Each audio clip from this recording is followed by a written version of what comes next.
e a professora igualmente preferir, mas não deseja estar falando que ela não for participar da outra.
Então, primeiramente, pessoal, na introdução do nosso trabalho, a gente trata sobre a importância da matemática.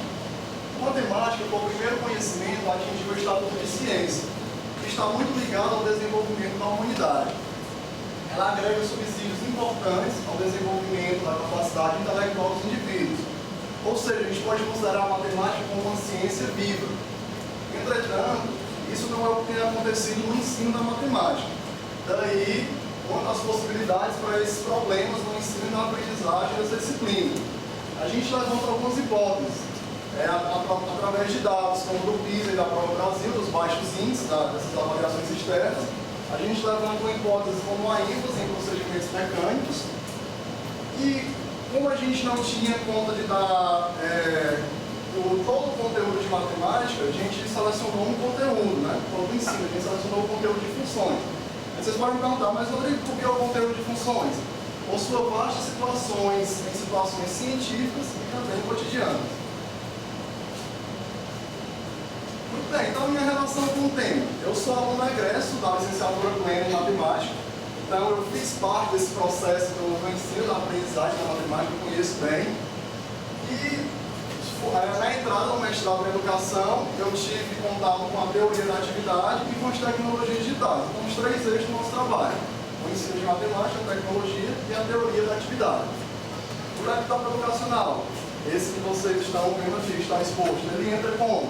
Ele entra como um instrumento para potencializar o ensino de funções e a teoria da atividade. A teoria da atividade é o nosso aporte teórico. E como metodologia, para a pesquisa colaborativa. Aí daí, a gente quer, ao final do trabalho, responder a seguinte questão: quais as contribuições da teoria da atividade na construção do conceito de função com o uso do laptop educacional? Para tanto, a gente elegeu os seguintes objetivos. Primeiro objetivo, objetivo geral: analisar elementos que evidenciam a geração de atividade em aulas acerca do conceito de função com o uso do laptop educacional, a partir de um processo de formação docente. Os objetivos específicos são esses três. Primeiro, caracterizar a prática docente do professor de matemática, auxiliado pelo uso do laptop educacional. O segundo, inserir ações e operações no processo de planejamento das aulas de funções. E o terceiro, avaliar a geração de atividade por meio da inserção de ações e operações na prática do professor. com o uso do laptop educacional em episódios de ensino de função. Então, no nosso capítulo 1, como é o conteúdo central, a gente trata do ensino de funções. Aí, o ensino de funções, no primeiro tópico, a gente trata sobre a formação e desenvolvimento do conceito de função. Então, a gente pode perceber, pessoal, que o conceito de função, assim como toda a matemática, é produto da atividade humana. Então, foram milhares de anos, séculos, para chegar a essa formalização. Não nasceu tudo prontinho, tudo bonitinho no livro. Então, a gente fazendo um passeio histórico, né, no conteúdo de função, a gente pode encontrar que os matemáticos babilônicos já utilizavam esse conteúdo em suas tábuas, que na Idade Média apareceu pela primeira vez no conteúdo de função, conceito. No Renascimento, Galileu avançou bastante a estudar a relação do espaço com o tempo. Descartes e a geometria analítica. A geometria analítica funcionou bastante o avanço desse conteúdo, porque é exatamente a união da álgebra com a geometria, foi o estudo com gráficos. Leibniz foi quem usou a primeira vez a palavra função. E já no século XIX, Dirichlet abordou os aspectos de variável dependente e independente, que a gente vai tratar como um tema importante para compreender esse conceito. O segundo tópico, a gente trata da importância e dificuldades do conteúdo de função. A importância, primeiro, permeia boa parte da matemática. E a gente também pode estabelecer relação entre grandezas. Isso é fundamental para exercer a cidadania. Entretanto, o ensino de funções tem se dado por meio de equações ou fórmulas envolvendo variáveis e constantes. Aí, a Ferreira, há mais de um século, dizia o seguinte, que os alunos têm dificuldade, uma das dificuldades dos alunos em funções é por lidar com múltiplas representações. Aos ambientes computacionais aparece como uma alternativa para superar ou pelo menos amenizar esta dificuldade. O nosso estado da questão, nós fizemos um apanhado de pesquisas que relacionam formação docente e tecnologia digital para o ensino de função. E nós encontramos que 70% das pesquisas do levantamento feito apontam a tecnologia digital como um instrumento para potencializar o ensino de funções. No nosso capítulo 2, a gente trata sobre o projeto Um Computador por Aluno, que é o projeto UCA. O projeto UCA é o contexto no qual nossa pesquisa se insere. Aqui a imagem do laptop educacional, aqui algumas imagens, as imagens que estão aqui foram todas liberadas, autorizadas para serem publicadas. Então a gente trata da tecnologia digital na escola, dos computadores fixos da época do laboratório de informática ao computador móvel. Então nós estamos vivendo uma fase que é a conhecida fase de ouro. 300 escolas aqui no Brasil receberam o projeto Um Computador por Aluno. E dessas 300 escolas, todos os estados foram contemplados e 9 escolas são aqui no Ceará. Então a gente percebe que agora o modelo é 1 para 1, porque o modelo de informática educativa, ele previa, com a chegada do laboratório de informática, ele previa um computador para cerca de 25 alunos. E agora a gente está no modelo que o professor chega na sala de aula e cada aluno tem um instrumento desse aqui para utilizar. Então é o seguinte, o que é o meio equivalente diz que é a tecnologia integrada ao que acontece na sala de aula. Mas para isso é necessário uma adequada formação do professor. No nosso capítulo 3, a gente trata do nosso aporte teórico, nossa escolha teórica, que foi a teoria da atividade. A teoria da atividade ela foi desenvolvida por Leontiev e ela é pautada na questão seguinte, que o indivíduo, com contato ativo com o mundo exterior, ele vai produzir meios para sobreviver. Muito bem, mas o que é atividade? Atividade não é aquela tarefa que a gente chama em sala de aula. A atividade é a satisfação das necessidades. Satisfação das nossas necessidades. Ou seja, a gente vai atuar e influir no espaço em que vive. Porém, quando a gente transforma, nós também somos transformados. É o seguinte, a gente levando a teoria da atividade para a sala de aula. Através da mediação social e de instrumentos, a escola pode levar o sujeito, portanto, o aluno, ao conhecimento. Então, a teoria da atividade na sala de aula, a gente considera o seguinte, que a sala de aula é um espaço de desenvolvimento, por quê? Porque é onde vai acontecer a mediação do conhecimento espontâneo para o conhecimento científico. Mas, para isso, é necessário destacar que tem que ter uma adequada organização do ensino. Então, a teoria da atividade, ela se divide em 3 categorias: atividade, ação e operação. Antes de eu falar das categorias, eu só quero fazer uma observação que eu fiz, coloquei essa imagem aqui, e essa imagem tem uma seta para um lado só. Mas vale destacar que, em algum momento, uma ação ela pode se energizar e virar uma atividade, ou uma atividade pode virar uma ação pode virar uma operação. Então, é uma relação dialética, tá bom? Então, o que é atividade? Atividade a gente até já discutiu aqui, que é a satisfação das nossas necessidades. Ou seja, são os processos que realizam as relações do sujeito com o mundo, satisfazem uma necessidade especial correspondente a ele. E o que é a ação? A ação é o componente principal da atividade. Estão relacionados aos conceitos de objetivos. Levando para a sala de aula, a gente vai poder relacionar com os objetivos pedagógicos do professor. Então, as operações são as formas, as realizações da ação, que estão relacionadas com as condições que eu tenho para realizar. Então, pessoal, a gente pode abordar da seguinte forma: a atividade corresponde à necessidade, ao motivo, porque primeiro tem que surgir uma necessidade. Então, a grande questão é como é que a gente cria nos nossos alunos a necessidade de aprender. Depois, o motivo, a ação está ligada aos objetivos e a operação, condições para a realização dos objetivos. Em um dado momento, uma ação ela pode mudar o seu motivo e virar uma atividade. Uma atividade pode virar uma ação e assim, uma ação e uma operação. Então, especificamente no nosso contexto de pesquisa, na escola, na sala de aula, a gente pode destacar a atividade de ensino e a atividade de aprendizagem. Na atividade de ensino, é o seguinte: o professor é o sujeito responsável pela ação pedagógica. Ou seja, se o professor é responsável pela ação pedagógica, ele pode organizar o processo de ensino mais eficiente do que outros. Bem, e como um elemento de mediação entre a atividade de ensino e da aprendizagem, foi o que Moura desenvolveu o conceito de atividade orientadora de ensino. Então a gente pode olhar para esse triângulo, né, que é de forma dialética, a mediação, né, o sujeito, o objeto e a mediação. No capítulo 4, a gente aborda a nossa trajetória metodológica. A nossa trajetória metodológica é pautada nas contribuições dos elementos da pesquisa colaborativa. Qual é a pesquisa colaborativa? Então, o que é a pesquisa colaborativa? Pesquisa colaborativa é quando pesquisadores e professores se unem para trabalhar em conjunto e melhorar uma situação da escola, da sala de aula. E a pesquisa colaborativa ela se divide em 3 etapas. É a co-situação, a cooperação e a coprodução. A co-situação é o momento de chegada ao locus da pesquisa, é o momento de conquista. Se a gente for comparar isso com um namoro ou com um casamento, a co-situação é o momento da paquera. Você chama para tomar um sorvete, chama a pessoa para realmente conhecer o contexto. Né?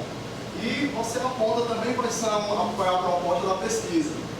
A cooperação foi o que a gente já fez, a gente trabalhou em conjunto.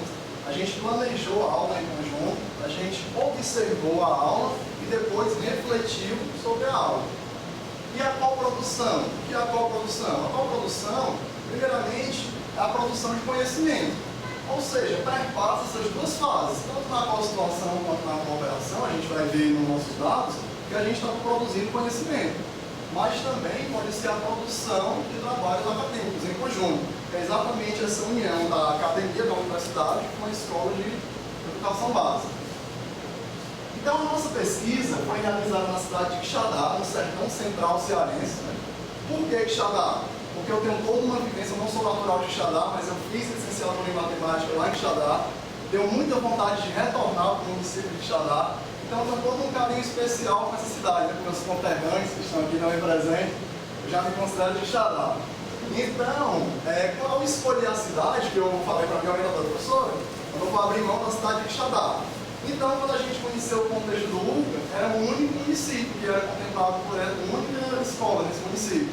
Então, consequentemente, se a escolha foi feita na cidade de Quixadá, a escola também já estava escolhida. Aí a gente foi se aproximar do contexto da pesquisa e elaboramos alguns critérios para a escolha do participante. Lecionar efetivamente no primeiro ano do ensino médio. Por quê? Porque é onde o conteúdo de função é o tema central.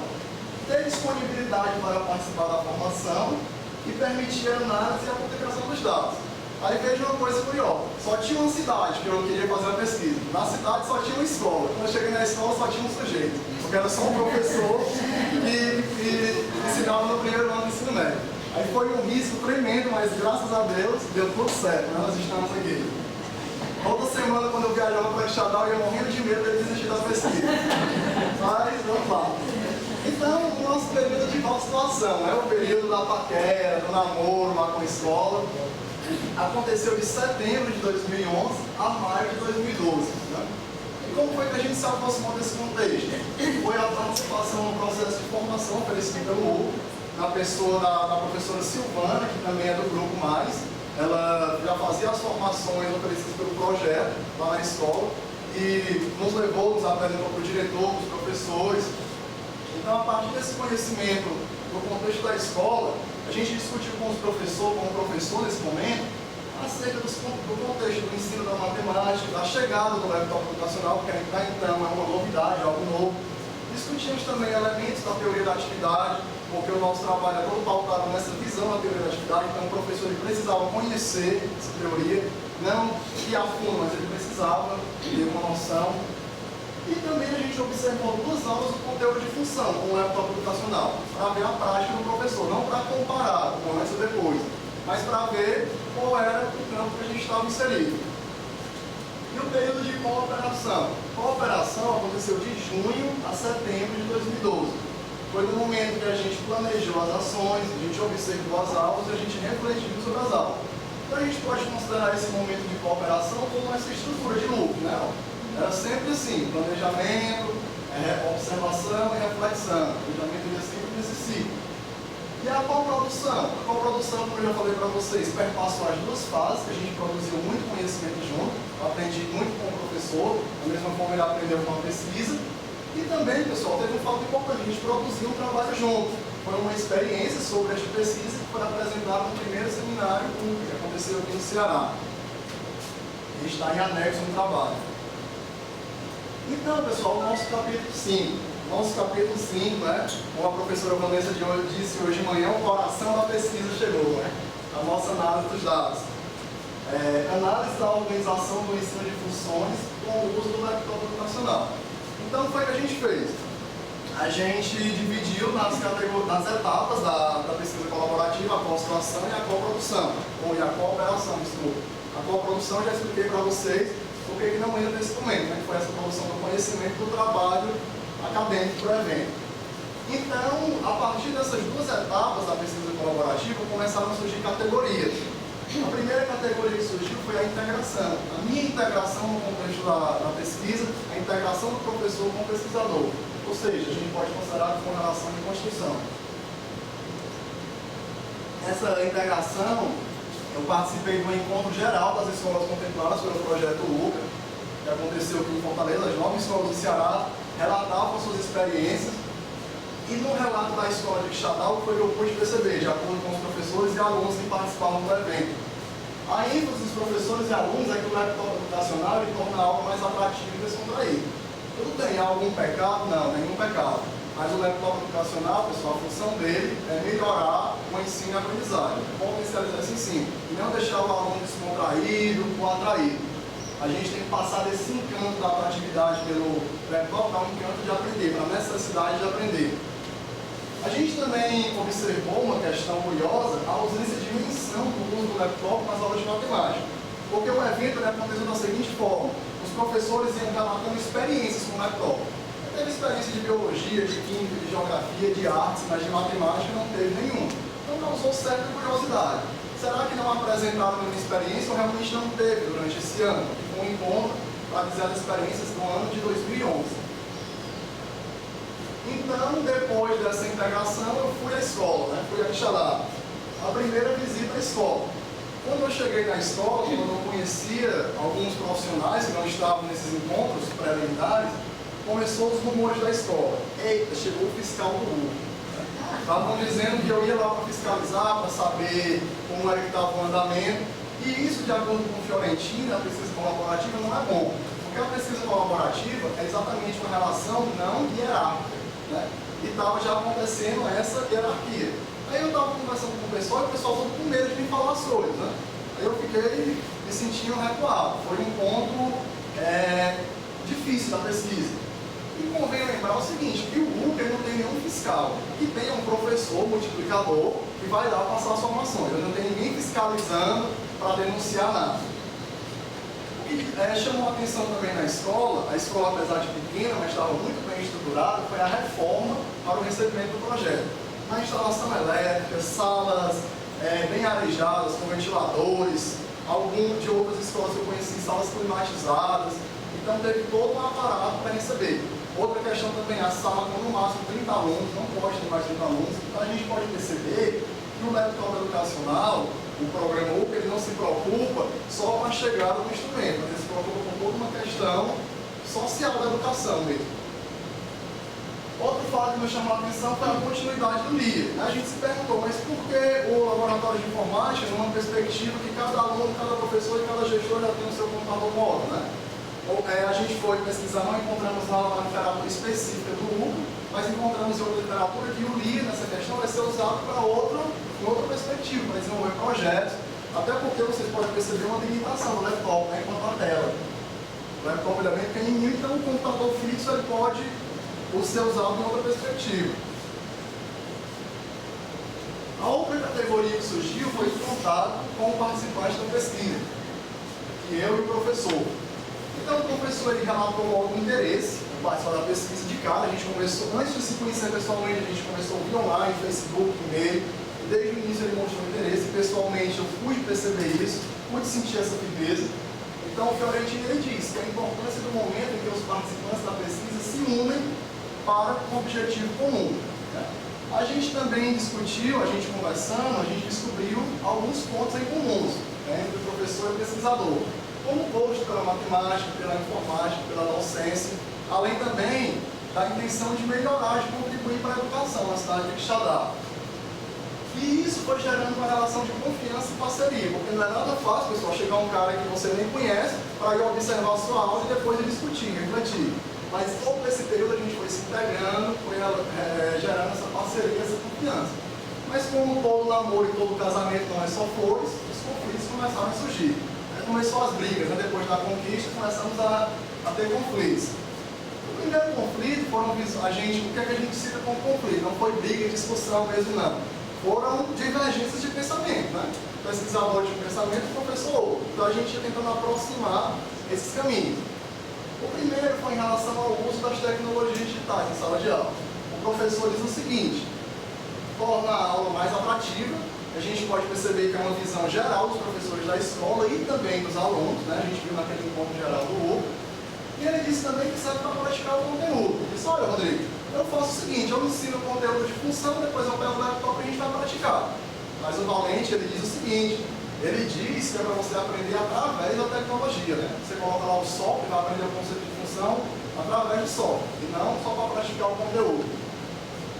Ele também relatou as suas dificuldades referentes à práticas. Aí aqui eu trouxe uma fala tal para igual do professor. Teve alguns momentos que eu cortei, aí eu não coloco em itálico. Ele disse o seguinte: tentei fazer aulas diferentes, mas os alunos não prestam atenção. Isso desestimula a gente. E ele relaciona a aula diferente ao laptop educacional. Aí isso o Cisneiro diz que é uma inovação conservadora. E o projeto UC, ele preconiza que o laptop seja um recurso presente na sala de aula e não usado somente de forma esporádica. O professor relatou também que quase não conhecia softwares para o ensino de matemática. Aí a gente, a partir desse relato, a gente foi conhecer objetos de aprendizagem relacionados ao ensino de função. Conhecemos o AGP funcional, que é do grupo proativo aqui do Ceará, e o software educativo livre GeoGebra. Ele também relatou da limitação do laptop, que tem a tela pequena e pouca memória, tá? Como por que nós estamos utilizando. A gente colocou como alternativa recursos digitais já rodando direto na internet, e quanto ao tamanho da tela não tem nada a se fazer, foi apenas apontado para no decorrer do projeto tentar melhorar essa realidade. Nós discutimos também elementos da teoria da atividade, foi a relação entre a teoria e a prática. A gente pode perceber um avanço na concepção do professor em relação a essa discussão. Por quê? Porque primeiro o professor diz: a teoria não embasa na sala de aula. Ele disse que a gente podia estudar a teoria da atividade, mas para levar para a sala de aula seria impossível, porque a teoria é diferente da prática. Posteriormente, no decorrer dos meses da constituição, desses 9 meses, o professor passa a admitir levar a teoria para a sala de aula. Isso já é um ganho na pesquisa colaborativa. Depois a gente percebe já um avanço na compreensão dele, na teoria, né? Ele passa a admitir e já está compreendendo, como ele diz. Como faremos para criar nos alunos essa necessidade de aprender matemática? Ele já está usando os termos da teoria da atividade. Aí uma das tareas que a gente discutiu foi trabalhar a matemática como essa ciência viva, como esse produto na atividade humana. Então, no final da pós-graduação, a gente caracterizou a prática do professor, né?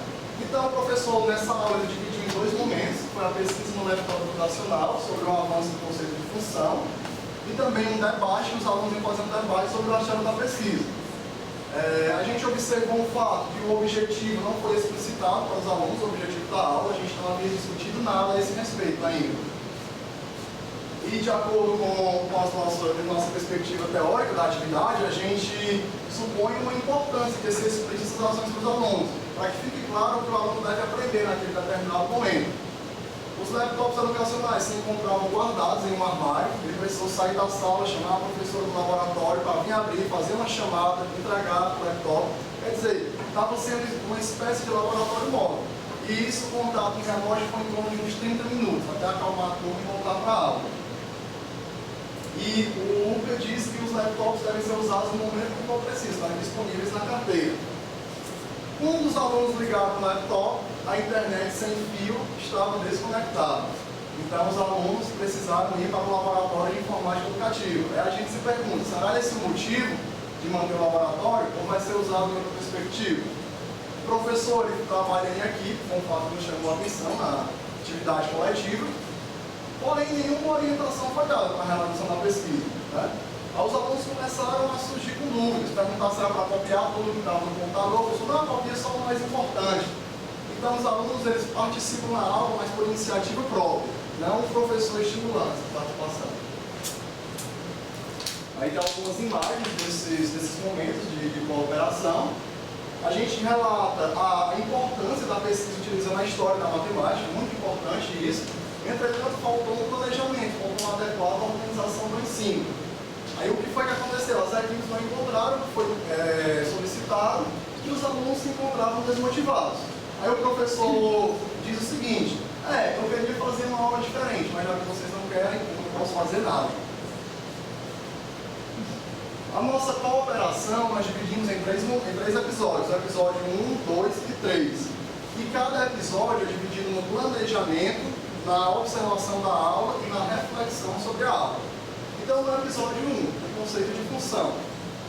O planejamento. No planejamento, a gente discutiu aspectos gerais da organização do ensino. Primeiro, o trabalho em equipe, que nos chamou a atenção. O professor diz o seguinte, é a construção coletiva de soluções, né? Ou seja, nessa construção coletiva de soluções, a gente pode tomar consciência da própria ação. E quanto à explicitação dos objetivos pedagógicos em sala de aula, ele diz o seguinte, pode até ser que explicite, até legal, mas não vai mudar em nada dos alunos. Quem tem que ter claro o objetivo é o professor e não o aluno. E a gente volta a bater na tecla que é importante que o aluno saiba o que deve aprender em cada momento. Aí a gente conheceu alguns objetos de aprendizagem, ele disse que agora o problema não é mais falta de opção, é opção demais.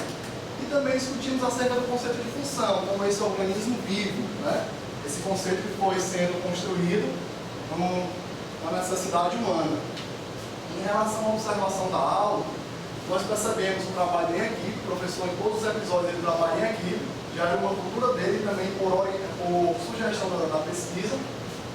Ele explicita o objetivo da aula para os alunos, que a gente pode trazer para a teoria da atividade como uma ação. Então ele diz que é compreender o conceito de função naquele momento. Ele trabalha com funções no cotidiano, ele pede para que cada aluno formule uma frase dizendo onde usa a função no cotidiano. Mas para isso ele faz uma mediação, ele vai passando nos grupos, ele vai discutindo, até chegar à frase seguinte, o aluno diz, a colheita de milho depende do inverno. Então a gente pode perceber que espontaneamente o aluno usou aí duas variáveis e usou a relação de dependência, né? Ou seja, ele usou variância e dependência. São dois aspectos fundamentais para compreender o conceito de função. Ou seja, ele refletiu, né? Ele tomou consciência dessa ação.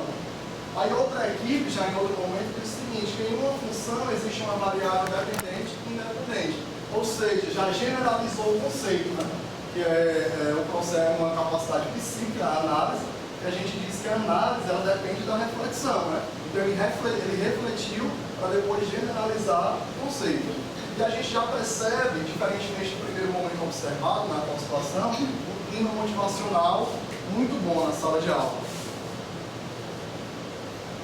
Aí ele vai utilizar um OA, que é o primeiro Aprender Digital, um projeto aqui do governo do estado, que a UFC transformou também em digital, trabalhado com o outro. Aqui são algumas imagens desse momento. E uma equipe diz o seguinte, depois de assistir esse vídeo, em relação à conta de energia e o preço que paga. O valor que pagaremos ao fim do mês depende da quantidade de energia que consumimos. Então, continua usando a relação de dependência e de variância. Os alunos estão tomando consciência dessa ação. Então, a gente pode caracterizar nesse momento a atividade na sala de aula, ensinar e aprender matemática. E além daquelas ações citadas anteriormente, o professor também utilizou a ação de motivar os alunos. Para tanto, algumas operações, trabalhos em grupos, debater resoluções, e também uma prática do professor, mesmo insatisfeito com a resposta, ele questionava a resposta do aluno. E a reflexão? A reflexão foi pautada em dois momentos. Um momento considerado mais importante pelo professor e um momento considerado mais importante pelo pesquisador. O professor disse o seguinte, quando solicitei para os estudantes refletirem sobre os exemplos de funções no cotidiano, nesse momento a gente percebeu a presença da reflexão e da análise, da generalização. E o pesquisador disse que quando o docente criou condições para os estudantes discutirem sobre as diferentes estratégias e procedimentos para a resolução da tarefa. O professor considera que mais importante do que o resultado final é a gente saber como o aluno chegou àquele resultado, o pensamento do aluno. No episódio 2, que é o conceito de gráfico da função afim, a gente passa para a função afim através do OAGP funcional. O professor, a gente no planejamento, a gente discute sobre a inserção de ações e operações na aula de matemática. Aí observe a evolução do professor no decorrer da pesquisa, quando ele diz, uma vez dominado o conceito de função afim, esse passa a ser utilizado como operação na interpretação do gráfico. Então, quer dizer, eu fiquei emocionado quando o professor disse isso. A gente tratou também sobre a questão dos questionamentos durante a aula. Ele disse que nós temos que valorizar o procedimento, não somente o resultado final, daquela perspectiva. E a gente vê que isso é um momento fundamental para que realmente ocorra a aprendizagem. Aí ele explorou, na exploração do OAGP funcional, ele disse o seguinte, Rodrigo, eu vou explicar o conteúdo e depois eu vou utilizar o OA para praticar. Aí a gente foi discutindo, leu e chegou a um consenso que esse realmente não era um caminho ideal. Aí veja o que foi que aconteceu. Ele continua explicando as ações do momento, ele usa como operação o desenvolvimento do conceito de função ao longo da história, trabalha em equipe e pede para os alunos manipularem esse OAGP funcional para conhecer os coeficientes A e B da função. Aí o aluno diz o seguinte, com a equipe, quando o valor de A é positivo, a reta fica para cima. O professor não formalizou nenhum conceito, irem formalizando. Quando o valor é negativo, a reta fica para baixo. Aí houve uma socialização de conhecimento e a gente pode perceber através de algumas imagens o que os alunos fizeram aqui. Quando o coeficiente é positivo, negativo, quando o coeficiente A é igual a zero. E uma coisa que o software pode ir além do papel é esse rastro da reta, né? Que o software vai fazendo e o aluno vai percebendo o movimento da reta na medida que o coeficiente vai mudando. A equipe 1 ainda diz o seguinte, então quando o valor de A for positivo, a função vai ser crescente, né? Então a gente pode perceber um movimento de reflexão, de generalização, de análise, ao plano interior das ações. Aí a gente destaca a atividade, que continua sendo ensinar e aprender os alunos.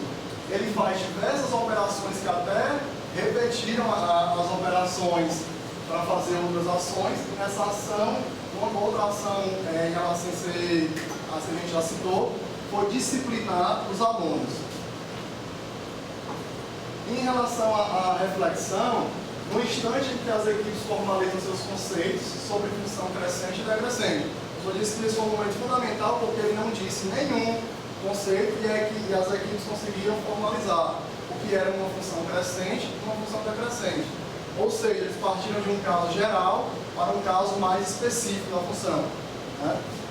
E o pesquisador ele diz o seguinte: foi o momento em que os estudantes manipularam livremente os coeficientes A e B da função, até perceber como a meta se comporta no gráfico.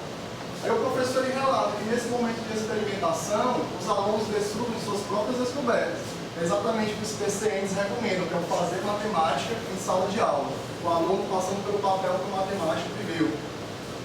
No episódio 3 foi o uso do GeoGebra na interpretação de gráficos da função afim.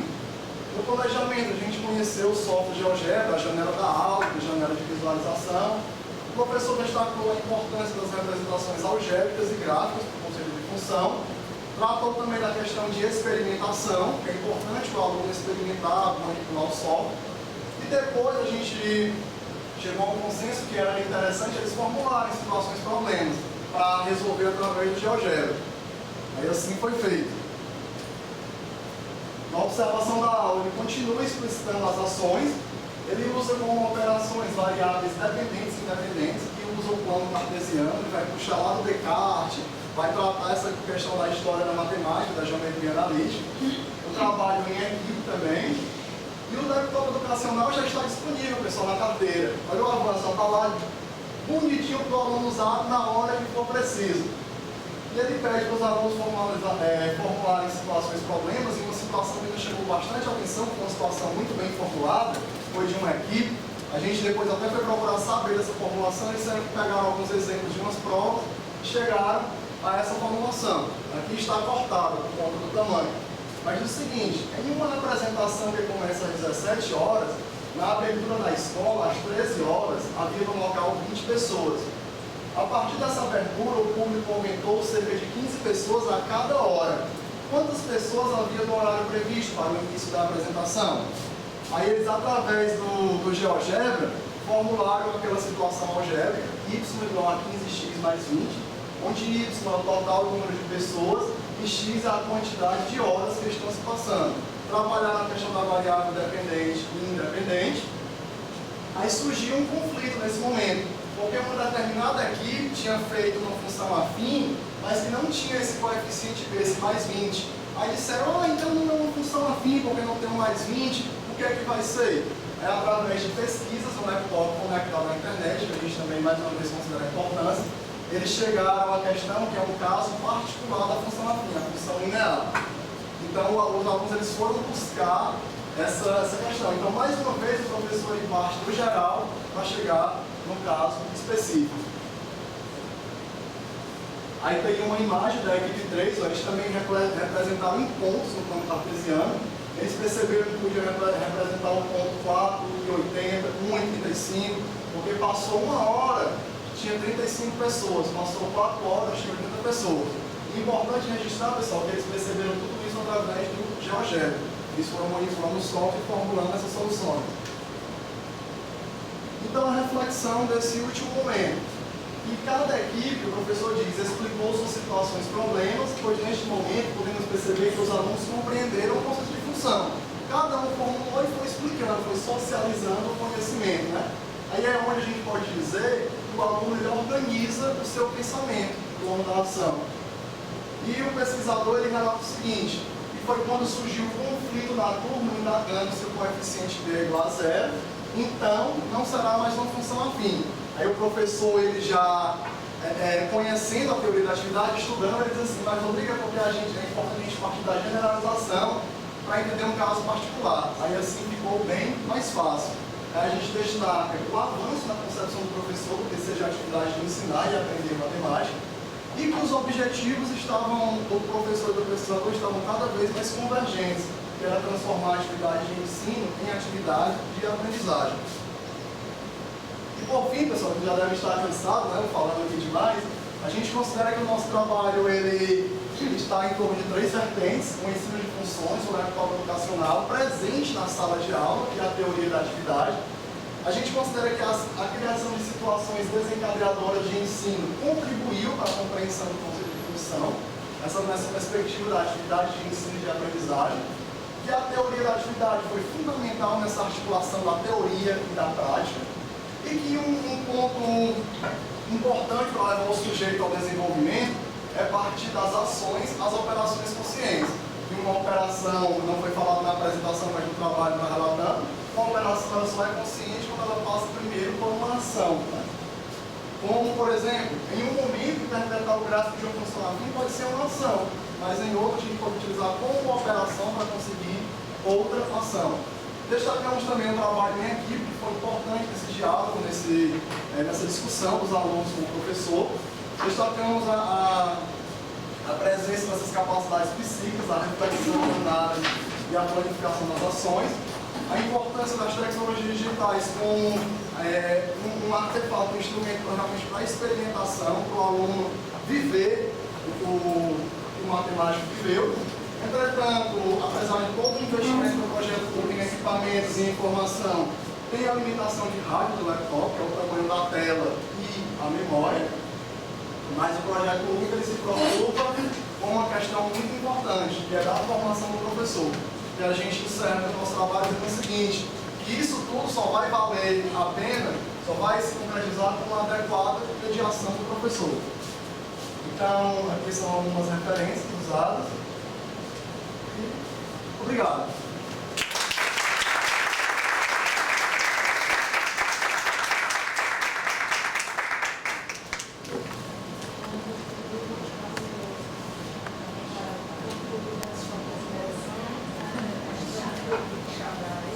As belezas de Xandal. Convite. Eu vou passar a palavra para a professora Vanessa. Vai ter o tempo dela para fazer suas considerações.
esse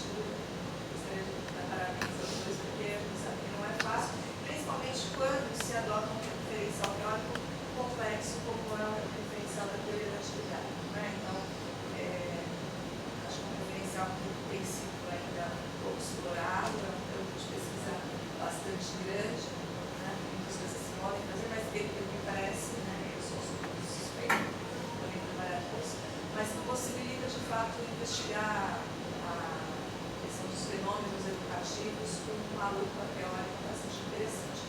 Mas é um desafio, e aí você topou esse desafio da educação, então, nesse sentido, eu entendo que a sua pesquisa tem a qualidade de uma pesquisa de mestrado, né, satisfaz com o que se espera do pesquisa de mestrado, que é esse momento de crescimento teórico do pesquisador, e já tender a fazer a pesquisa aí, como você fez aí a referência, a aprendizagem da análise, que é o que de fato é a criação do pesquisador, que parece que quando você se constitui mesmo como pesquisador nesse processo. Eu acho que só a análise que você faz da prática do professor e o impacto que esse trabalho colaborativo teve nessa prática já seria suficiente para nós qualificarmos a sua pesquisa como uma pesquisa de mestrado, né? Mas você vai para além disso, então, nesse sentido, eu acho que satisfaz plenamente o que se espera. Então, na verdade, as questões que eu vou fazer são no sentido de contribuir mesmo para essa discussão. Não sei se vocês têm possibilidade de fazer pequenas considerações, né? Então, eu fiz uma leitura bem cuidadosa, porque me instigou, então acho que isso é uma qualidade do trabalho, né? Um texto que flui, fácil a leitura, um texto que apresenta uma coesão na escrita, e isso facilitou bastante a leitura. Eu fiz uma leitura bem atenta, no sentido mesmo de contribuir. Eu vou fazer algumas questões, a gente vai conversando, mas quero já deixar claro que eu acho que o seu trabalho é muito interessante, qualificado aí para as esferas de um mestrado. Bom, a primeira questão diz respeito ao objetivo, que você coloca lá na página 21. E aí, você, ao dar o objetivo, você coloca no meio da fala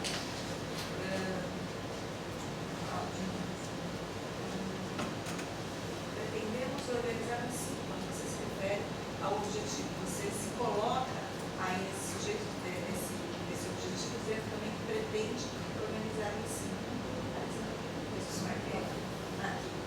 Isso, exatamente. A partir dessa teoria, pretendemos organizar o ensino de funções com o uso do laptop educacional. Eu acho que tem um aspecto aqui que revela o caráter colaborativo da pesquisa, né? Você se coloca, de fato, no sujeito que vai fazer junto.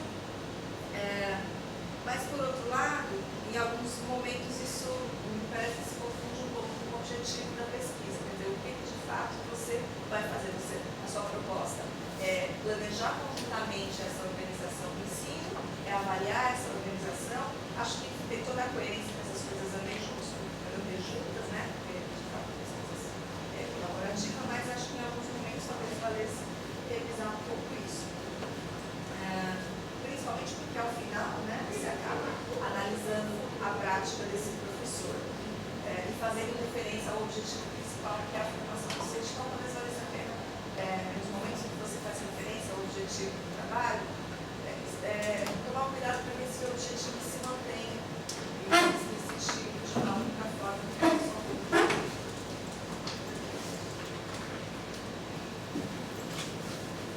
Bom, aí depois uma segunda questão é sobre a questão de investigação. A contribuição da teoria da atividade, parece que ela não é na construção do conceito, né? Você não está trabalhando com a questão da construção do conceito. A referência que você faz a essa teoria é em relação à organização do ensino.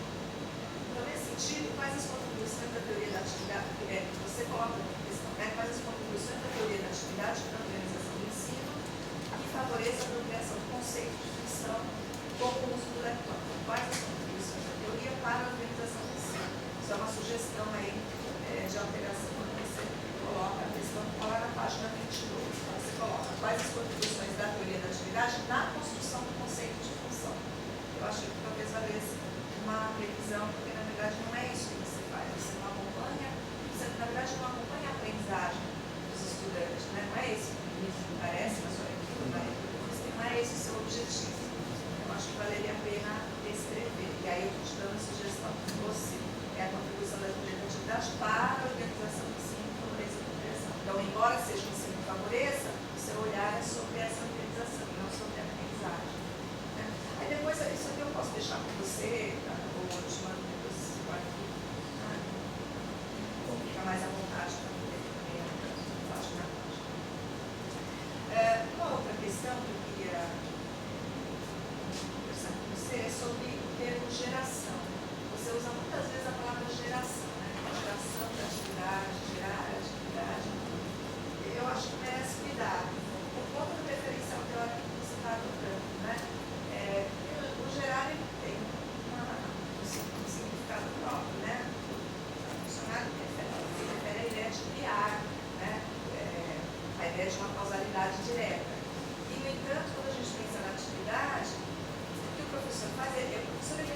inserir, parece que não tem.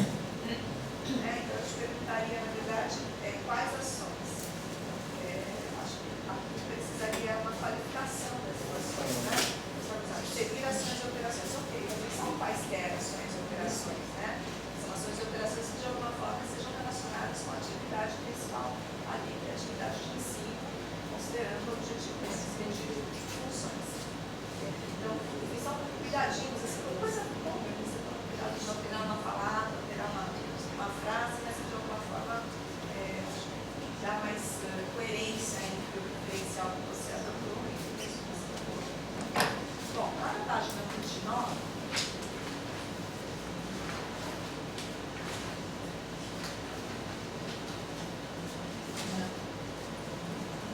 ao se referir ao processo de produção do conceito de função, você fala de necessidades humanas, e aí é tudo sentido, né? É a coerência no referencial que você adota. Lá no segundo parágrafo, você diz, ó, ao final desse tópico, percebemos que o conceito de função é um produto da atividade humana, ou seja, se desenvolveu ao uso a partir da necessidade da humanidade.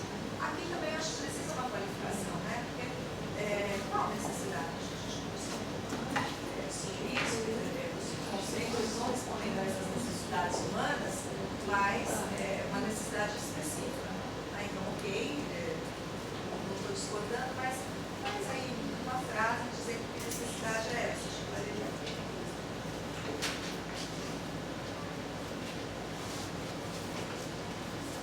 Bom, aí você faz toda uma apresentação do conceito de funções, que eu acho que é bem interessante, não queria acrescentar, né, sobre os referenciais que você usa, ou na verdade, lá na frente, lá na página 53.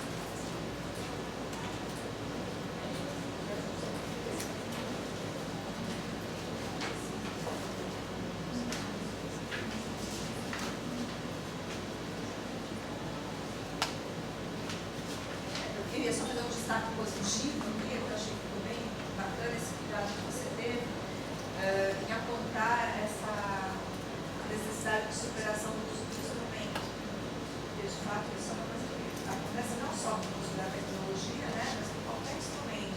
O instrumento ele é tomado como o objeto da atividade. Então, o uso do laptop, muitas vezes é o laptop, né? O uso da calculadora é a calculadora, o uso de qualquer outra tecnologia pode ser tomada como o próprio objeto da atividade. Então, você ter essa possibilidade de destacar isso, né? Quer dizer, não basta simplesmente o instrumento tornar a aula mais interessante, que é o mesmo que acontece com jogos, né? A gente tem muitas pesquisas que falam dos jogos, do ensino da matemática, muitas vezes o jogo ele está ali porque não tem mais o que fazer, então só não resta de jogo, não o jogo, né? Então, qual que é o objetivo de fato do uso do instrumento? E aí você destaca esse cuidado importante, né? Só uma observação antes da gente chegar lá nessa primeira vez que eu te falei, em algumas partes do texto você faz algumas referências a autores que não são as referências finais do trabalho, então acho que merece estar analisado. Pelo que eu li, me parece que são referências de referências, então, por isso mesmo, eu vou cuidar do autor. Então, por exemplo, lá na página 38, você faz referência a Simon Simon, trajetórias domésticas de aprendizagem. Não sei se você pegou essa referência de Anjolini. Sim, porque foi listado na questão, aí eu peguei da dissertação na tese, coloquei a dissertação e a tese. Isso, eu estava relatando o que eles estavam mas trabalhando. tem que ter algum tipo de referência. Você põe atitude, se for uma citação direta, você põe uma nota de rodapé. Não precisa estar nas suas referências, mas você põe uma nota de rodapé da referência completa da obra.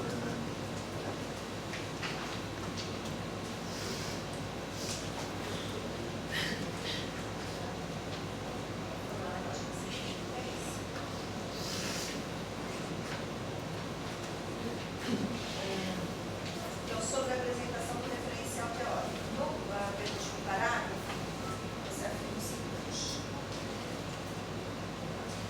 Essa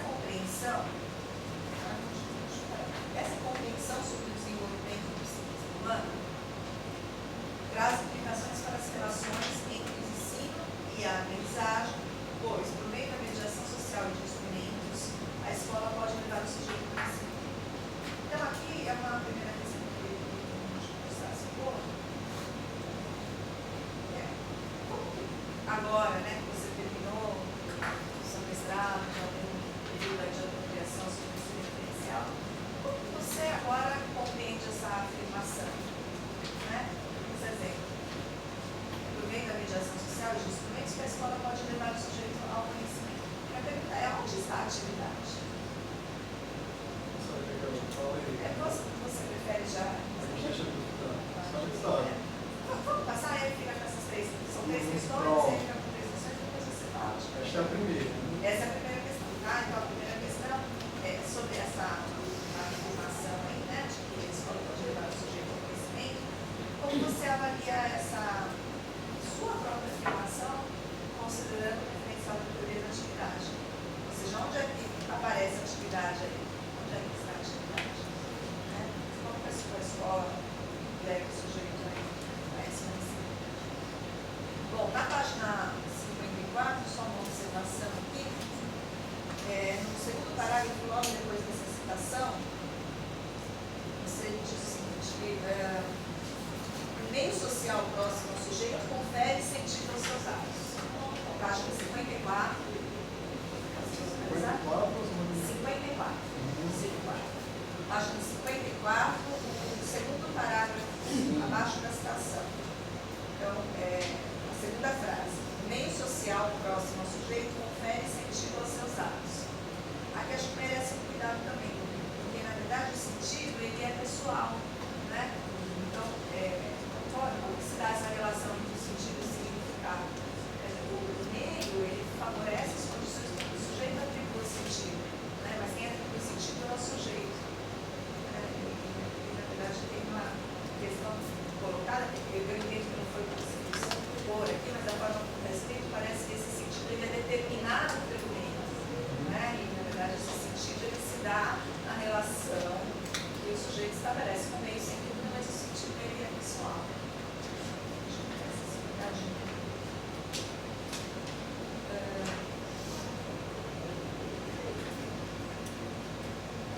Lá na página 65.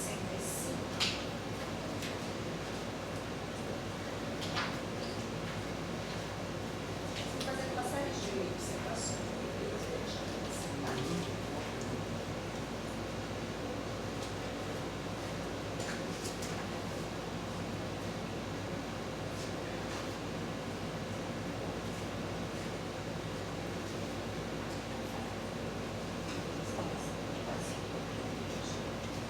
Na página 65 você diz que a ação pode se transformar em motivo.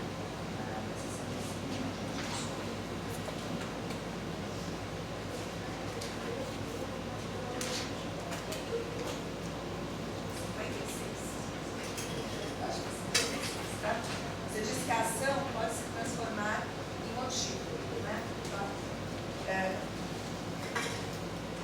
o meu cuidado também você veja, né? Porque na verdade a ação ela se transforma em atividade quando ganha motivo. De acordo com a palestra da de manhã, eu já percebi. Então acho que esse motivo ele é produzido nessa ação e ao ser relacionado com essa ação, ele transforma essa ação em atividade, né? Então, não é a atividade que se transforma no motivo do sujeito, é a ação que ganha motivo e se transforma na atividade. Mas, assim, a ideia é correta, quer dizer, a ação, ela ganha o motivo, que é do sujeito, e aí se transforma nessa atividade. Na página 57, você vai se referir à questão da apropriação. No quarto parágrafo. No caso da apropriação do conceito de ação afim, o sujeito pode realizar esta ação. E aí eu não sei se foi isso, mas eu entendi que você está associando a apropriação com a ação. É isso? Agora a página 57, no quarto parágrafo. Isso. E aí eu acho que talvez valha também a pena a gente pensar, porque a apropriação, me parece, ela é esse processo que é o processo psíquico. Ela vai se dando nessa relação de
essa operação consciente, mas quando ele faz a referência a alguma coisa que ele abordou anteriormente, me parece que na verdade o que ele faz, ele usa o conceito ou a própria proposta anteriormente apresentada como instrumento, não como operação.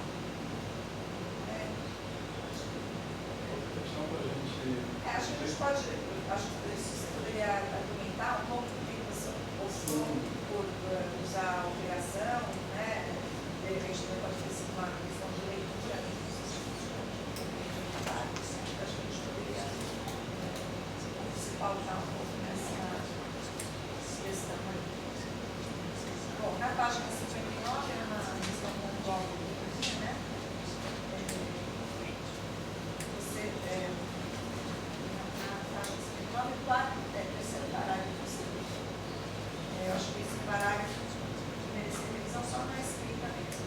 Vocês olham, do ponto de vista da psicologia soviética, o ensino assumiu grande importância no desenvolvimento do indivíduo. No entanto, é importante ressaltar que a aprendizagem está relacionada à forma como o educador organiza o ensino e depende de como a atividade é encaminhada. Desse modo, serão maiores as possibilidades. Desse modo que você continua, serão maiores as possibilidades de habilidades e conhecimentos envolvidos serem apropriados. Então, de que modo são maiores essas possibilidades? Né?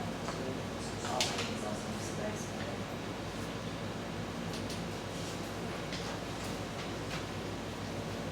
Bom, então, lá na página 61, no quarto parágrafo, você coloca um objetivo que não está diretamente relacionado com o que você aponta no começo. Nossa pesquisa, iremos analisar as atividades de ensino. Então, vai na direção daquele primeiro lugar que eu tinha te dito, de dar uma revisada no texto, e em todos os lugares que você faz referência aos objetivos da pesquisa, né, o que a pesquisa pretende fazer, ele tem que se manter. Então, assim, eu acho que você dá pouco de resolver o seu objetivo, né? Ao final, você põe a prática, analisa a prática e identifica como que o professor se apropria desses elementos da teoria para organizar o ensino, né? Então, o trabalho, todo para conta disso. E são pequenas observações da teoria do pessoal, para manter essa coerência mesmo em que é colocado. Né? A gente, quando publica um trabalho desse, esse tipo de trabalho, ele não é mais seu, né? Ele vai para o mundo. Então, uma pessoa que pegar aqui um trecho da página 61, ele citar o Carvalho, né? Ele, de repente, cita alguma coisa que foi o que você fez. A gente tem que ter esse cuidado com a coerência. Depois, lá na página 54,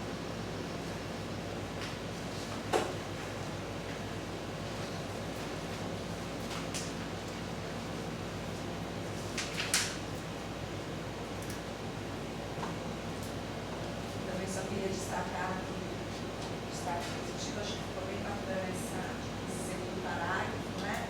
Você coloca sempre as pontos de reflexão, a escolha dos instrumentos, como foi a sua metodologia, acho que você organizou isso de uma boa sacada mesmo, né? De fazer essa análise do que era significativo para o professor, que era significativo para o pesquisador.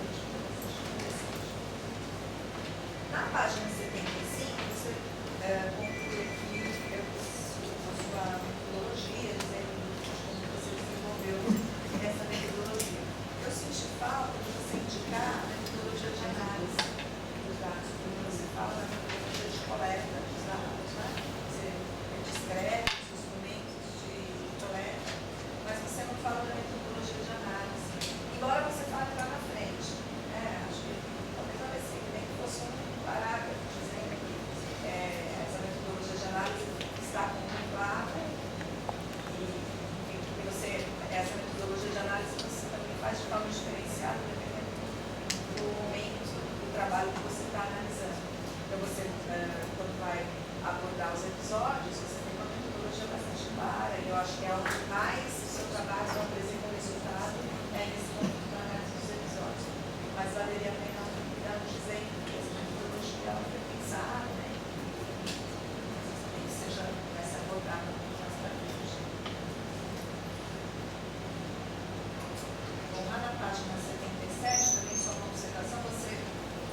anuncia que vai fazer análise das categorias, mas não diz quais foram essas categorias.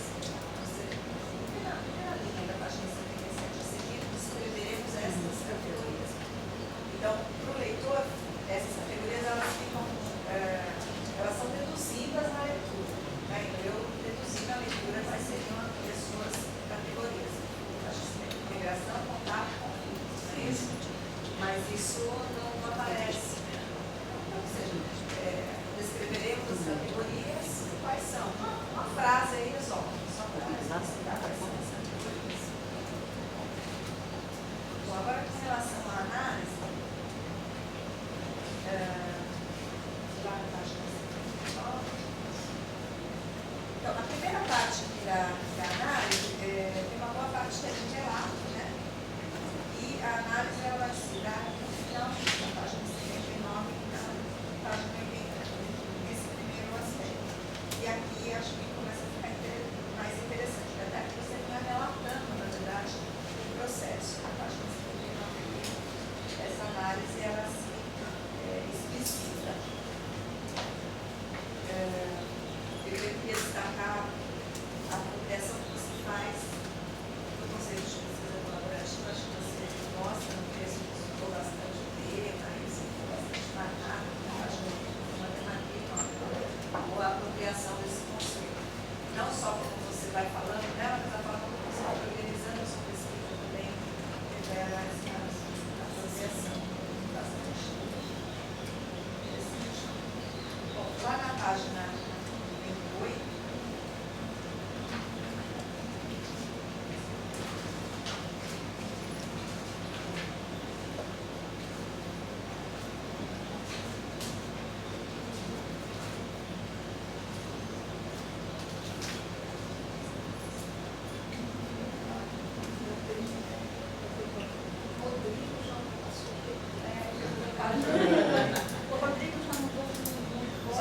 Já não se incluiu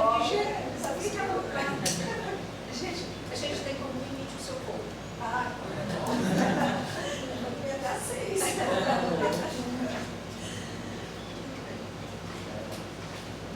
gente for até a 6, não tem se corpo copiar o ministro do Supremo Tribunal, mas eu não estou acertar. Aí eu vou copiar, ele está fazendo escola.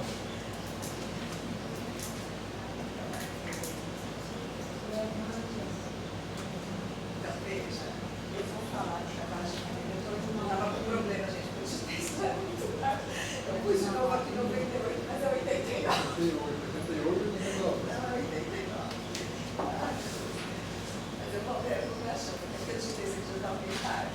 Mas olha só, na página 89, você, no terceiro parágrafo, você fala das categorias da teoria, suas operações, e diz que elas foram vistas como organizadoras do ensino em sala de aula. E aí eu acho que tem uma questão que é o quanto na análise os seus dados vão de fato evidenciando suas falas. Quando você diz que elas foram vistas como organizadoras, o que te permite afirmar isso?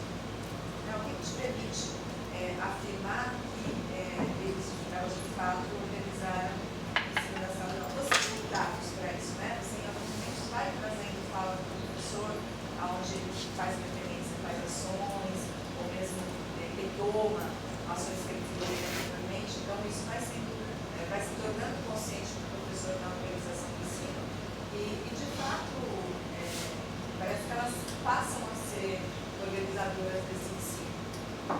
Agora, seria importante, de alguma forma, essas evidências. Então, se você pudesse falar um pouquinho delas, evidências que te mostram por que essas ações, essas operações se manifestam aí nessa organização do ensino.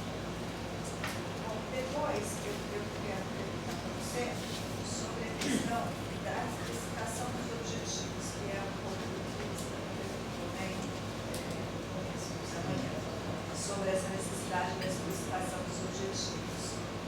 E isso é uma questão bastante importante aí, eu colocaria, já te fiz 3, mas a primeira é mais importante, essa é a segunda mais importante, que é por que você compreende, de acordo com os pressupostos do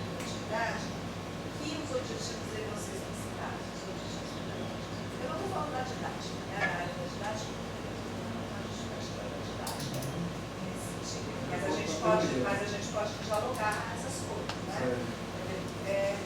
Por que, olhando para essa categoria da atividade, particularmente, você compreende essa necessidade de ser principais e objetivos? Eu levantaria alguma hipótese no sentido de que você vai relacionar esses objetivos com o objetivo da atividade? Como o objetivo é o objeto da atividade, o objetivo vai ser das ações. Das ações.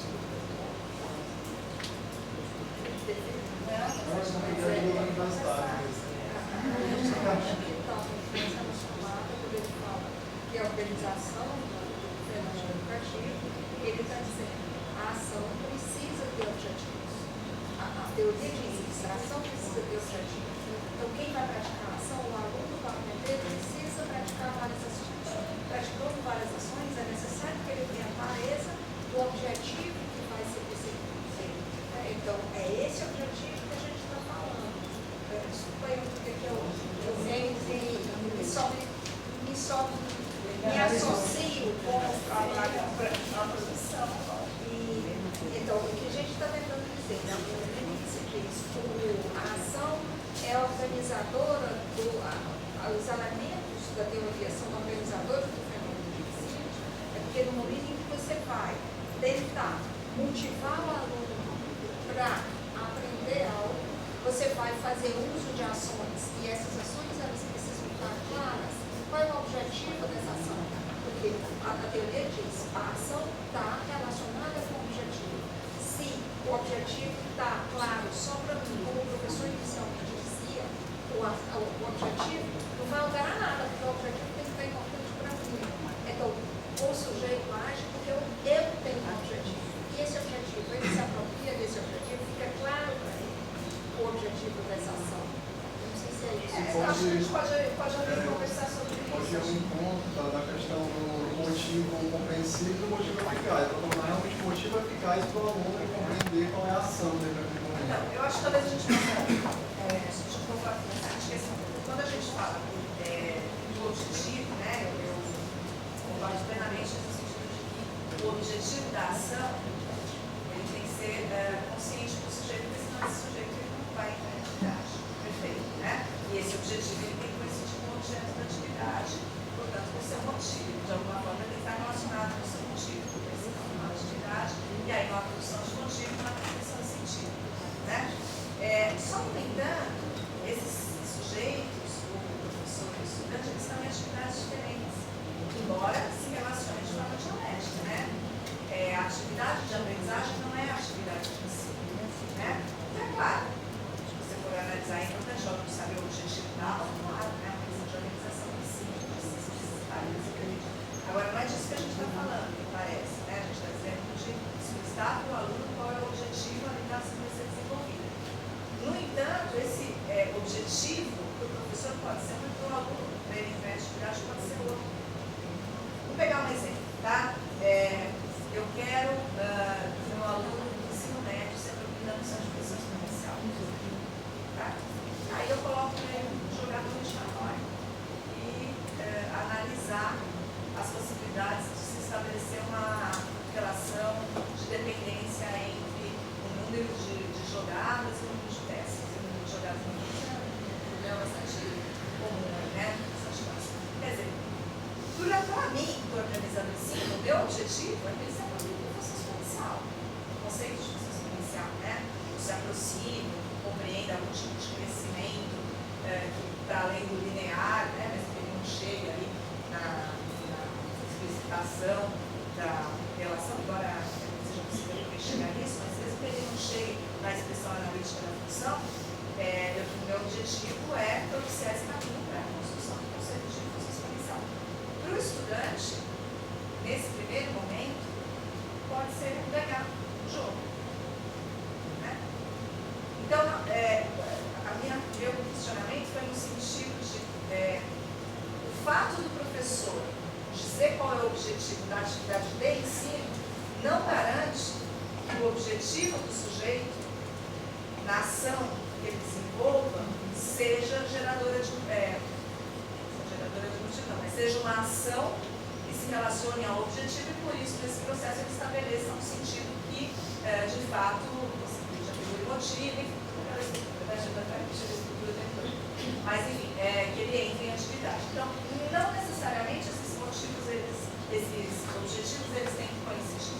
É claro que o professor, intencionalmente, quando propõe, pegando esse exemplo, o caso do jogo, ele sabe que o aluno vai se motivar pelo jogo, então faz parte da atividade principal do professor e a condição para que o aluno queira jogar, queira ganhar, e aí, gradativamente, chegar ao que ele de fato objetiva. E aí, nesse processo, ele vai explicitar assim, olha, então o meu objetivo é chegar na função exponencial, então veja, olha, meu crescimento diferenciado. Mas no primeiro momento, eu não sei se necessariamente o explicitar o objetivo da atividade no todo garante que a ação que o sujeito vai desenvolver, que o estudante vai desenvolver, seja uma ação relacionada com esse objetivo, porque eles são atividades diferentes. O objetivo do professor pode ser esse, que ele pode até explicitar, mas que não necessariamente vai dizer para o estudante, vai garantir que esse estudante também tenha um objetivo relacionado, mas porque o objetivo dele na ação que ele desenvolve não é aprender como função exponencial. Estou pegando por exemplo, no primeiro momento não é. Então esse objetivo não se relaciona com esse objetivo da atividade do professor. Então nesse sentido eu coloquei, quer dizer, a gente já está conversando, mas o que você compreende que esses objetivos devem ser explicitados? Acho que uma coisa aí que faz todo sentido é pensar nisso como uma organização didática na aula, né? De desenvolver curso, como que isso vai ser desenvolvido, enfim, isso é uma coisa. Outra coisa é entender que ao se explicitar esses objetivos, vai haver a relação estabelecida entre a ação do sujeito e esse objetivo. Eu não sei bem como isso. Quando você está se referindo ao objetivo, você está sempre se referindo ao objetivo da atividade. Sempre que você falou do objetivo da atividade. E o que a gente está colocando é o objetivo da ação. A ação, quando você dá a torre de Hanoi para o aluno, você não vai deixar o aluno o tempo inteiro simplesmente brincando com as pecinhas. Você pode dizer, deve deixar claro para ele que o seu objetivo está relacionado com a questão da função exponencial. Você pode fazer isso, no sentido de deixar claro para ele, olha, o nosso objetivo não é exclusivamente fazer isso. O nosso objetivo é ver uma relação entre a torre de Hanoi e a função exponencial da qual nós estamos falando hoje. Tudo bem. Estou dizendo que na forma de organizar o ensino mesmo, isso pode ou não ser colocado, parece. Imagina, eu posso simplesmente colocar um desafio. Será que é possível a gente estabelecer uma relação? Eu tenho clareza que ao colocar esse desafio, eu quero a função. Mas eu não sei se no primeiro momento a gente tem que falar que é a função. Enfim, acho que a gente pode entender aí de espaço. Mas mesmo assim, se eu falar dessa ação, eu vou falar do objetivo dessa ação, não do objetivo de toda essa atividade de ensino. Né? Vou falar, então, agora essa ação que vocês vão desenvolver tem esse objetivo. Aí eu compreendo.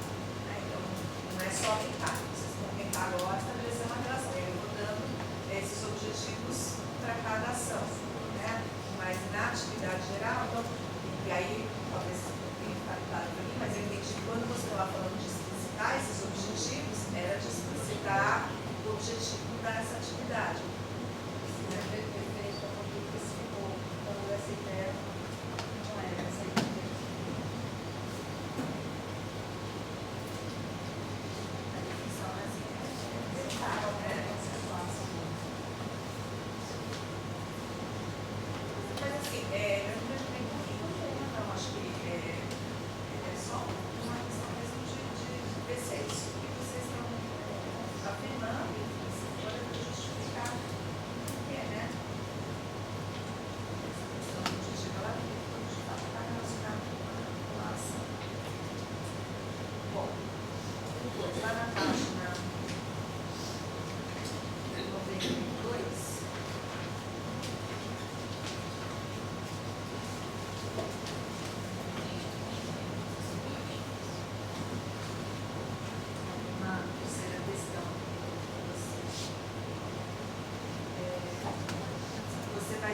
a organização do ensino, lá no segundo parágrafo, ela é fundamental para transformar a tarefa numa ação. Acho que vai, a gente acabou falando um pouco disso, né? A gente está conversando, né?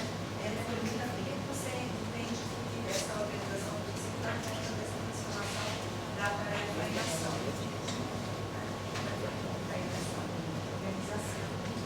Ainda na página 92, você faz uma referência ao uso da história, né?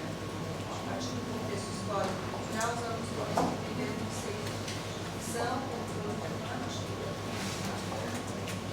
claro, só tomando esse cuidado para que de fato aí uma observação só, né? Não acho que tem esse juízo que você fez, mas só cuidado de que essa história ela não necessariamente tem que ser a história factual, né? Que é essencial nessa história. Mas não que você tenha feito isso só um cuidado mesmo. Né? Então, na página 93, lá no parágrafo, né? Segunda frase, pudemos perceber que essa concepção estava limitando o exercício pedagógico. Né? O que está se referindo aqui? Quando o professor se manifesta dessa diferenciação entre teoria e prática. E aí, de novo, eu te perguntaria quais são os indícios que você tem disso. Por que você afirma que essa compreensão do professor limitava essa organização do ensino do professor? Isso colocado dessa forma. É claro que a gente acredita nisso, né? Só em relação aos seus dados.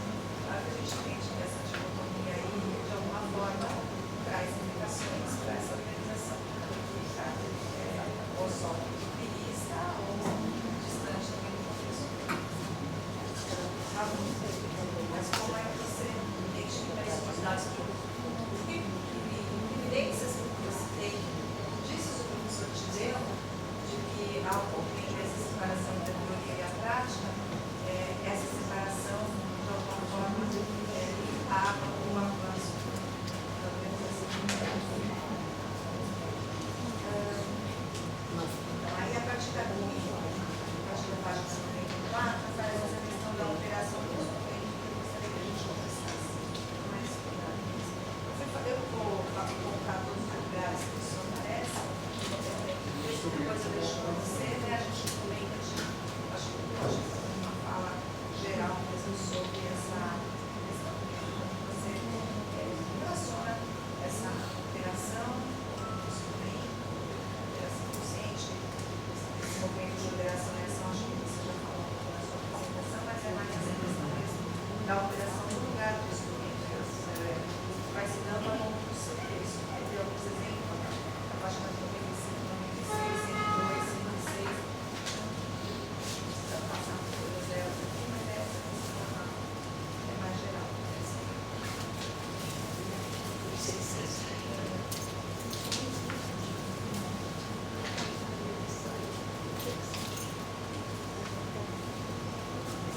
Só uma observação, lá na página 97, é onde você apresenta os episódios.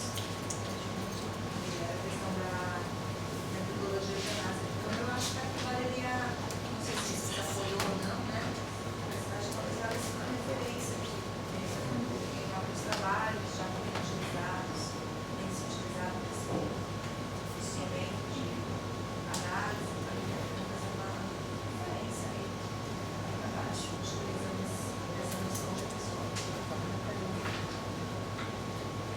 Aí da parte do episódio, eu gostei bastante da análise que você faz dos episódios. Acho que aqui eu dividiria a sua análise em duas, antes e depois dos episódios. Né? Antes dos episódios é uma análise, na verdade, é um pouquinho mais relato, o momento de episódio, o momento de análise.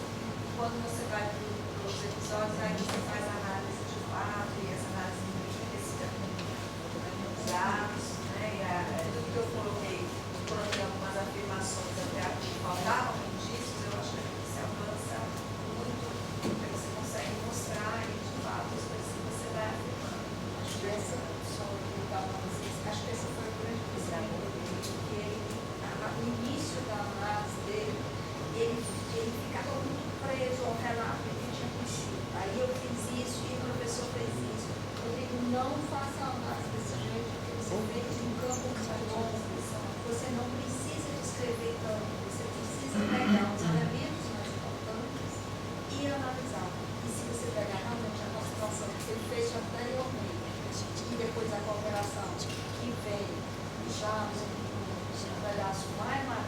dele, analisar os dados, você realmente sente da presença dos dados primários dele. Eu diria assim, aqui nasceu o pesquisador, né? Até aqui, na verdade, ele estava trabalhando com os dados, se apropriando deles, não está vendo assim, um movimento na análise, dialoga um pouquinho com a teoria, mas eu acho que aqui nasceu o pesquisador, né? Quando você vai para essa análise dos episódios, porque aí você se coloca, você, de fato, tem muito menos relato, você até contextualiza o que está acontecendo, mas você tira o que é essencial ali, porque eu imagino que você tenha um monte de dados, né? Tanto tantos instrumentos, deve ter um monte de dados, tem que fazer a testa aí. Mas aqui você se manifesta aqui, então, essa parte aqui é a que de fato mostra a qualidade do seu trabalho, essa parte da análise dos episódios. Bom, aí também, claro, né? Gente, o papel de quem vai ter é muito chato, né? Porque a gente fala, olha, o trabalho está muito bom, está muito legal, interessante, mas eu fiz 10 minutos de elogio e deve estar falando mais de meia hora, né? Então, mas assim, só para deixar quem não está habituado com esse ele já é mestre, já a gente não faz falta assinar, então o trabalho está muito bom, mas a gente quer que fique melhor, né? Então o nosso papel é ficar melhor, e a gente só faz isso no trabalho que a gente acha que tem potencial para aplicar, sabe? Muito bem.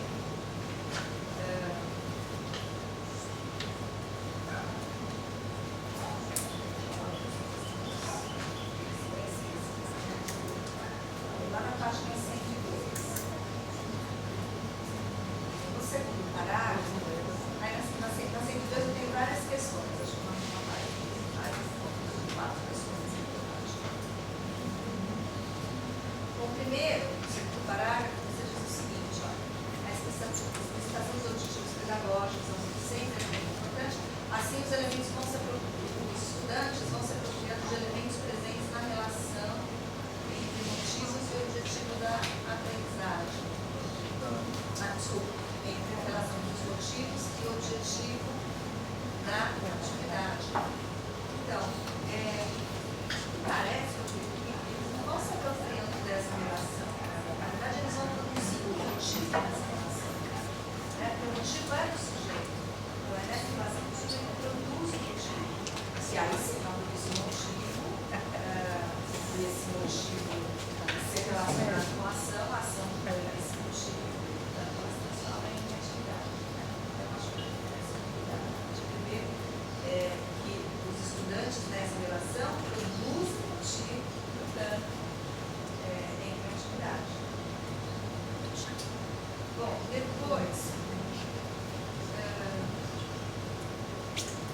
nesse mesmo parágrafo, a última frase, né, quando você cita a primeiro, você diz que esses elementos tornam-se objeto de conscientização à medida que o aluno passa a perceber o conteúdo estudado como resultado de necessidades humanas de aprimoramento da realidade. Ok. Porém, isso se dá em atividade. Né? Então, eles percebem isso sim, mas eles não percebem na fala do professor, eles percebem isso em atividade. Né? Então, esse cuidado. Naquele sentido que eu disse no começo, isso aqui é público. Isso é público. Né? Então, se eu pegar isso aqui e dizer, ó, então, quando se explicita os resultados, os alunos passam a perceber o conteúdo das aulas em atividade, né? Aí aqui a questão da cooperação, no terceiro parágrafo, aí aqui acho que é um exemplo que a gente consegue analisar, talvez possa dizer o que você pensou. O professor utiliza o conhecimento espontâneo dos alunos sobre a utilização de funções, ele utiliza os conhecimentos dos alunos sobre a utilização de funções como operação para conseguir a ação de compreender o conceito de função.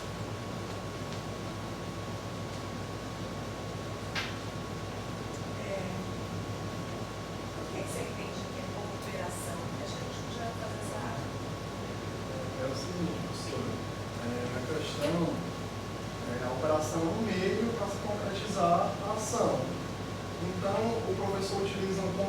já trabalhado com o conteúdo ou o conceito espontâneo do aluno como um meio para se concretizar uma ação, que no caso é compreender o conceito de função. Então, eu vou falar para a senhora como eu compreendo. Eu compreendo a operação, ela tanto pode ser uma questão da linguagem, do conceito, você usar um conceito já trabalhado, como um meio para se atingir o conceito. Por exemplo, você vai ensinar multiplicação, então você pode usar como operação a adição, em um determinado momento. O aluno, isso demonstra o desenvolvimento do aluno, já se apropriou de adição, então eu posso pegar lá um conteúdo e usar como meio para aprender outro. Como também você pode usar um instrumento como uma operação. Eu entendo dessa forma. Então eu entendo um pouco diferente. No sentido de que vamos pensar na estrutura da atividade. Na atividade, ação e operação, ela tem no nosso lugar que a gente sabe. São coisas que o sujeito realiza. Né? No momento pode se caracterizar como atividade, em outras como operação, em outras como ação. O que me permite dizer se no momento é ação, é operação ou é atividade, é a presença no motivo, a presença no objetivo. Né? O instrumento, ele seria a forma de realização dessa operação. Né? Então, pensar no caso dos alunos construindo gráficos, né? No primeiro momento, esse construir o eixo, né? Construir o eixo coordenado, pode ser uma atividade. Daí, né? Se estiver ali um motivo presente, um grau de desafio fundamental, pode ser constituído uma atividade. Para nós construirmos gráficos, isso é uma operação, né? E a operação, porque eu faço isso de tal forma que eu não preciso o tempo todo ficar recorrendo a consciência. Embora, se eu precisar, eu vou, né? Então, eu preciso ter um problema de escala no gráfico aqui, vou fazer como, vou fazer essa análise, tirando os eixos, e aí eu faço essa construção dos eixos como sendo uma operação consciente. Volto a consciência essa operação.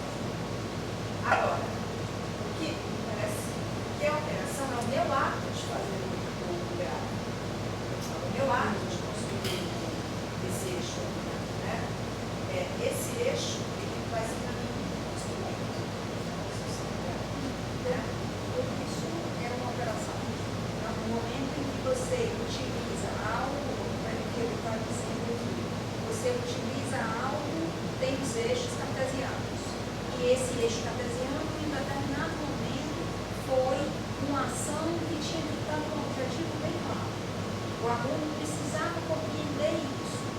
Ele era um desafio de entender como é que eu faço aquela conexão de um eixo com o outro e depois eu pego como que é formado para ordenar. Então, tudo isso, em determinado momento, foi uma operação, uma ação, com um objetivo muito claro do aluno, e isso é um desafio. O aluno ainda estava aprendendo isso. No momento em que ele chega no seu nível, fazer um gráfico, ele é simplesmente uma operação. Eu vou usar esse gráfico para esse eixo cartesiano como um meio, é um conhecimento que se torna um meio para que eu possa mostrar uma equação, uma função a mais complexa possível. Perfeito, mas isso precisa do sujeito. Agora, por que eu vou utilizar como meio da sua operação? Eu vou pegar aqui, né? Em muitos momentos você diz assim, o professor utilizou como operação o conhecimento dos estudantes. É porque a operação é do sujeito. Né? Então, eu concordo plenamente com essa estrutura. Como que o professor pode usar a operação, que na verdade foi o estudante?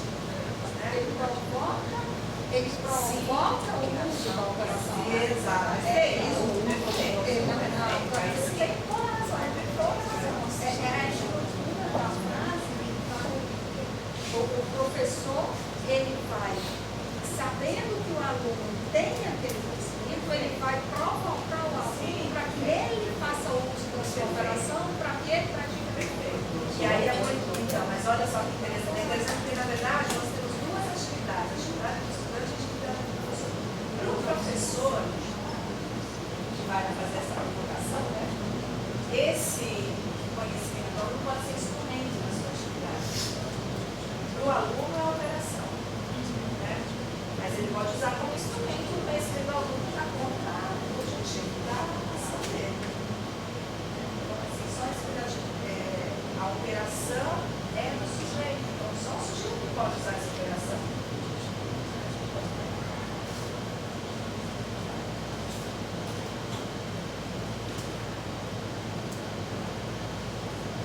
Aí aqui na página 53 você vai falar da atividade coletiva. Eu acho que está ok.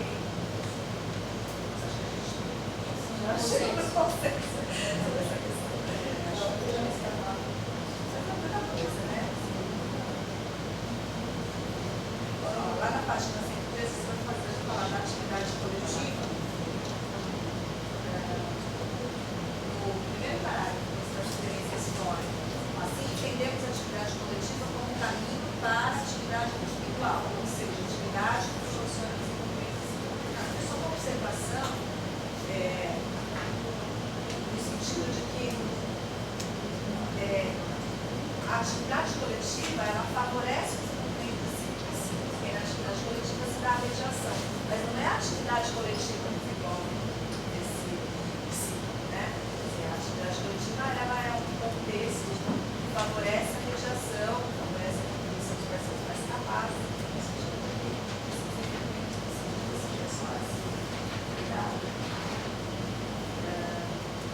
aqui, nessa página 103, a análise que você faz dessa questão da tomada de consciência está muito legal.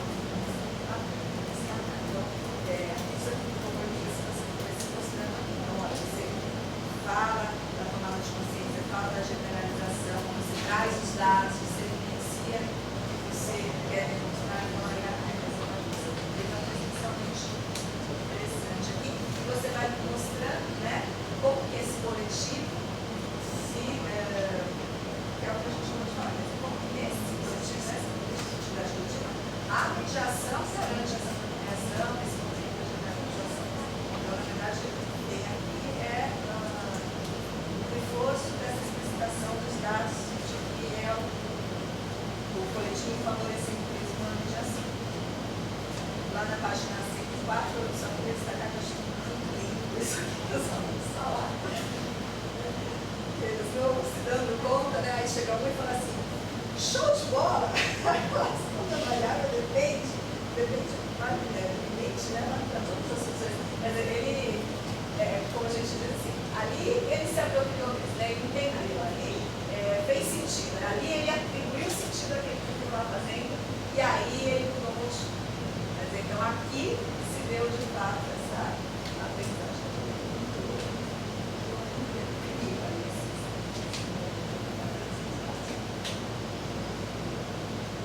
Bom, e aí aqui uma série de você vai ver, né? A mediação, quer dizer, você vai solicitando essa intencionalidade do professor, as funções de mediação, as páginas seguintes. Lá na página 107, você vê os elogios, a gente passa uma ritmo. Mas tem muitos muito bons, a gente já está na página 107. Então, lá na página 107, você faz uma descrição de várias ações, né? Então, lá no terceiro parágrafo, nesse momento, para gerar o isso motivador para que aprender o conceito de função efetivamente de uma atividade, o professor elege ações, aí você descreve ações. Essas ações aqui, eu tive dúvida quando eu li, que me pareceu, eu acho que a gente vai entender aqui, se não são ações de diferentes sujeitos. Porque aqui tem algumas ações que me parece que são ações sim do professor e outras ações que são ações dos estudantes. Era isso mesmo? Era para ser isso mesmo? E até então não tinha ficado bem claro para mim essa questão explicou a questão da alteração, que a alteração é do professor vai internalizar e eu acabei misturando tanto do professor quanto dos alunos.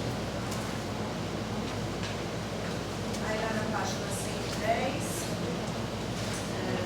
de novo, só um detalhezinho para você qualificar essas ações e operações no começo da página 110. Porque aqui você foi mostrando, né, você vai considerando as ações e essas operações, e aí você diz, olha, então, tem essa discussão, essa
finalizando aqui, de forma cada vez mais consistente essa análise, né? Então, essa análise, ela vai dando corpo no decorrer da própria análise. Então, a gente vai percebendo como você vai fazendo isso com mais segurança, né?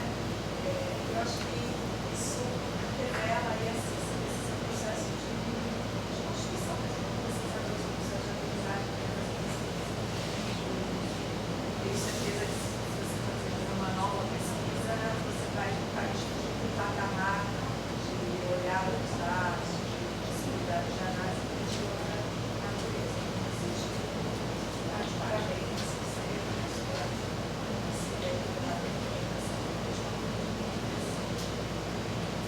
Bom, lá na página 120, lá na página 120, você também coloca algumas questões, de novo aparece essa situação das ações, mesmo de longe, e você coloca, na página 120, você começa a preparar o desenvolvimento desses episódios, podemos destacar o plano interior de ações.